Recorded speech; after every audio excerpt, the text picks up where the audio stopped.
Ain't nothing better than water, am I right?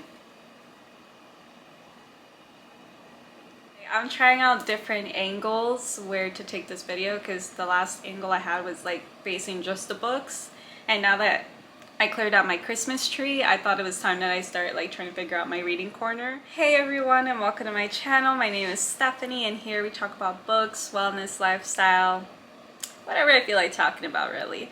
And in today's segment, it is going to be Drinks and Books with me, with this book being, it's upside down, ain't it? Okay, it's fine. Today's book topic is actually going to be You'd Be Home Now by Kathleen Glasgow. Alright, so first things first, let me just jump into the book description on the Kindle that I'm pretty sure is also in the physical copy of the book. For all of Emery's life, she's been told who she is. In town, she's the rich one, the great-great-granddaughter of the mill's founder. At school, she's hot Maddie Ward's younger sister. And at home, she's the good one. Her stoner older brother Joey's babysitter. Everything was turned on its head though when she and Joey were in a car accident that killed Candy Montclair. The car accident that revealed just how bad Joey's drug habit is.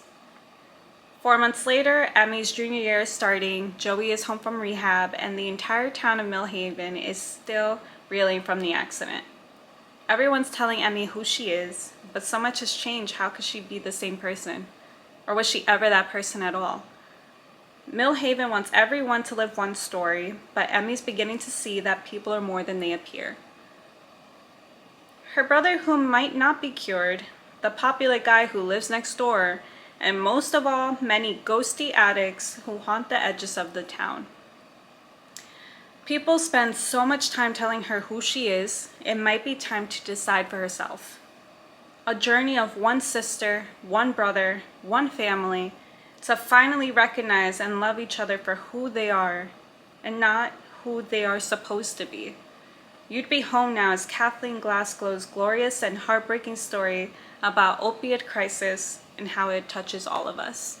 So like typical reading time for this book according to Kindle, it's 6 hours and 25 minutes with 389 pages. Very quick read.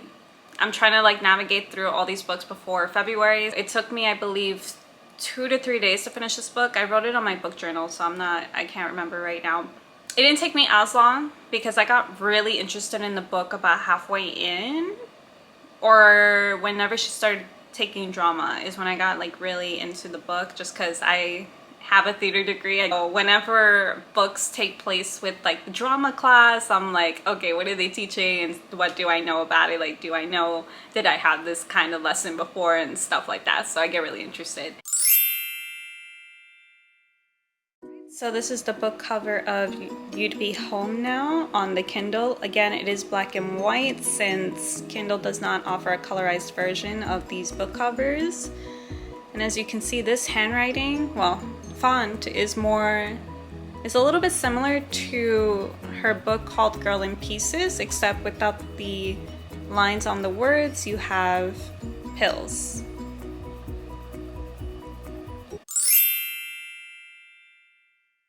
Alright, let's jump into the nitty-gritty of it. So, I rated this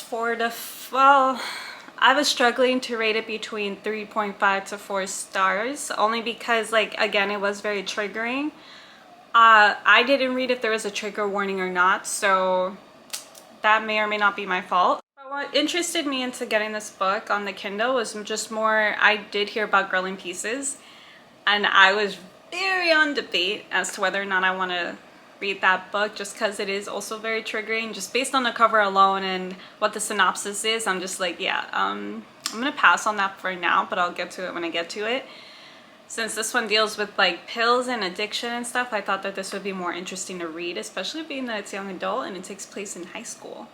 So, I mean, this book is triggering, but they also had very interesting moments. Like whenever they refer to the ghosties are actually the people that live under a bridge, and they suffer from many different types of addiction, whether it be alcohol, drugs, stuff like that, and they all live together under this bridge. And whenever you come across them in the book, they're usually like huddled together because it is also very, very cold there. They have nowhere else to go, and this is their only safe haven.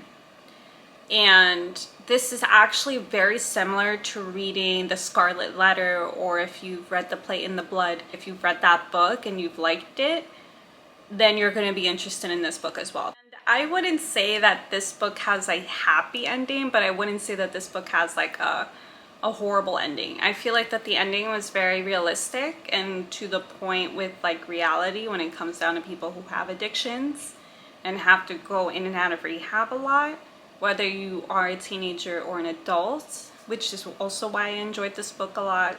I really do enjoy books that have realistic endings rather than just happy endings, because at the end of the day, in real life, not every ending is happy.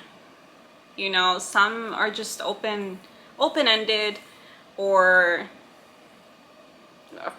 maybe even a horrible ending. I mean, I don't know, but I do like that this book maintained its like realistic factors when it comes down to stuff like this. And the acknowledgement notes, the author notes were very interesting, because she just jumped right into the statistics of behind addiction, which made me uncomfortable, but it was also very true. So I really enjoyed that.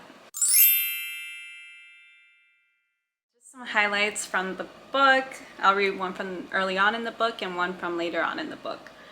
The thing about being invisible is you'd think it would feel light and airy and easy, no pressure, but it doesn't.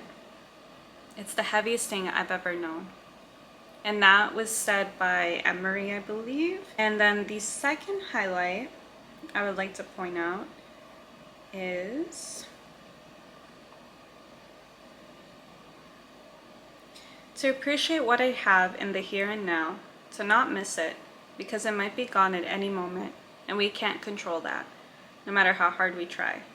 Whatever the universe is, it's always got the upper hand, and we only have this one chance. I really enjoyed these quotes along with the rest that I highlighted in the book, just because they're very thought-provoking and very nicely written, especially for young readers who may or may not be struggling with the same issues that people have gone through in this book. I'm going to conclude this so I don't ruin the whole book.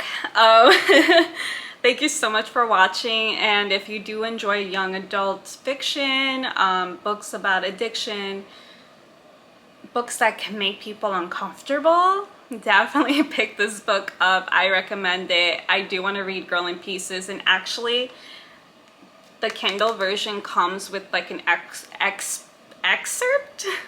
It's one of those words that I can't pronounce, but it comes with a little piece of Girl in Pieces as well.